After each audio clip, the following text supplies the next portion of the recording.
Hello and welcome to your next higher computing science lesson. For the next few weeks we'll be looking at using predefined functions in Python. We'll be looking at substrings and the parameters used with them.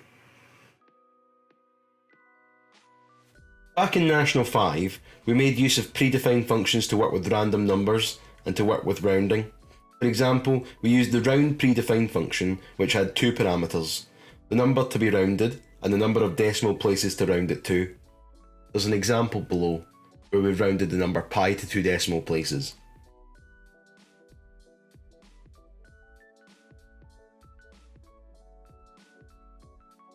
So this week we're going to look at substrings. Substrings are a way of slicing up or manipulating a string. For the purposes of working with substrings, we need to now think of strings as like arrays of characters. So that means that each character in a string sits at a position index, just like array data does. Therefore, in a string like banana, the letter B is at position 0, and then the first letter A is at position 1, and so on. Even though the string only goes up to index 5, its length, if we use the len function, would be 6 due to the fact that arrays start at 0. If we were to give the string banana the identifier example string, like in the code below, we could print example string index 0 and return the letter B. This is the simplest interaction we can do with a substring. Specify an index value and print a single character from the string.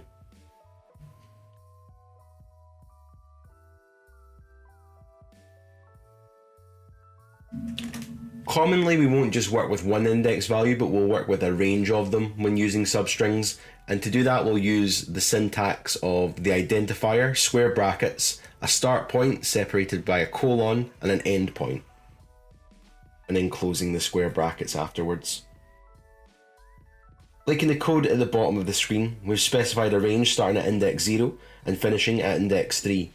This outputs the string ban, but you might have been expecting that bana would be output since there's an A at index 3. However, the ending point of the range is not included in the substring.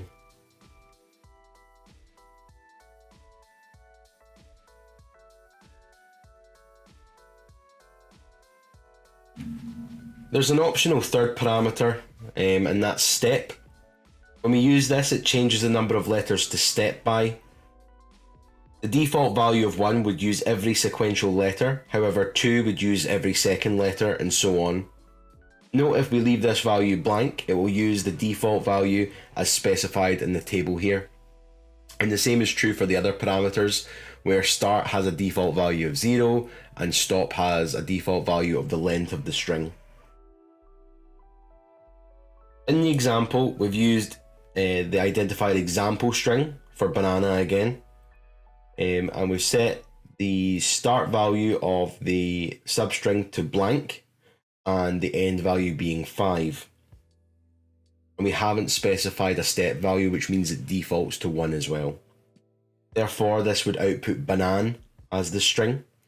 So it started at 0 and it went all the way up to index 5 but excluded index 5.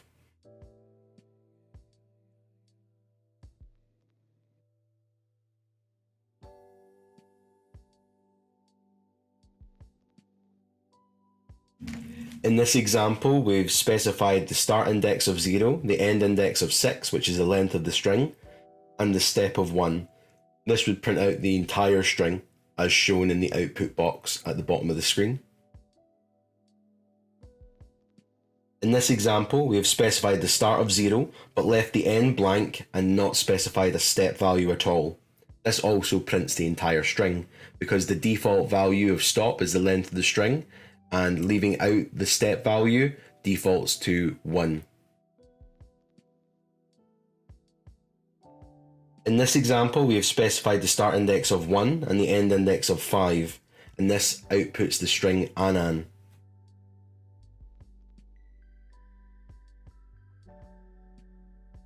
In this example, we've specified the start index of 0, the end index of 5, and a step value of 2. This prints out the string bnn. We could get the same result if we typed in blank blank 2, But where we've had the blanks for start and end, we have put a colon instead.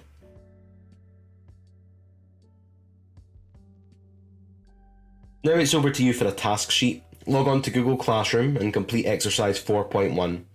It's a simple task sheet where you have to fill in some questions. You might want to use a bit of scrap paper to work out your index values. Resume the video once you've handed this in.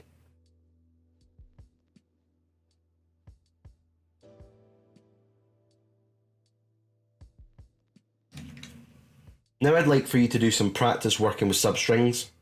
There's a short assignment on Replit called Substrings Practice, which is task 4.2. Please pause now, complete this, and then resume the video for your final task.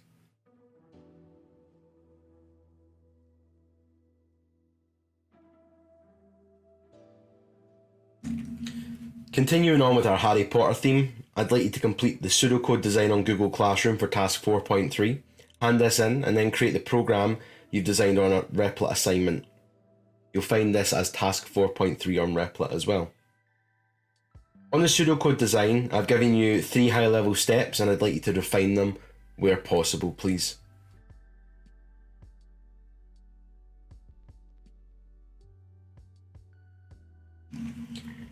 This week we've looked at using substrings to slice and manipulate values within a string. We have learned that strings are just like arrays of characters, with each individual character being at an index value in the string, starting from 0. We can work with strings just like we do with arrays by using the square brackets syntax and specifying an index value. We can also use the syntax of a starting point, exclusive ending point, meaning the ending point won't be included in the string, and finally a step value, which specifies how many letters to skip. Next week we're going to look at the modulus and ASCII predefined functions. See you next week.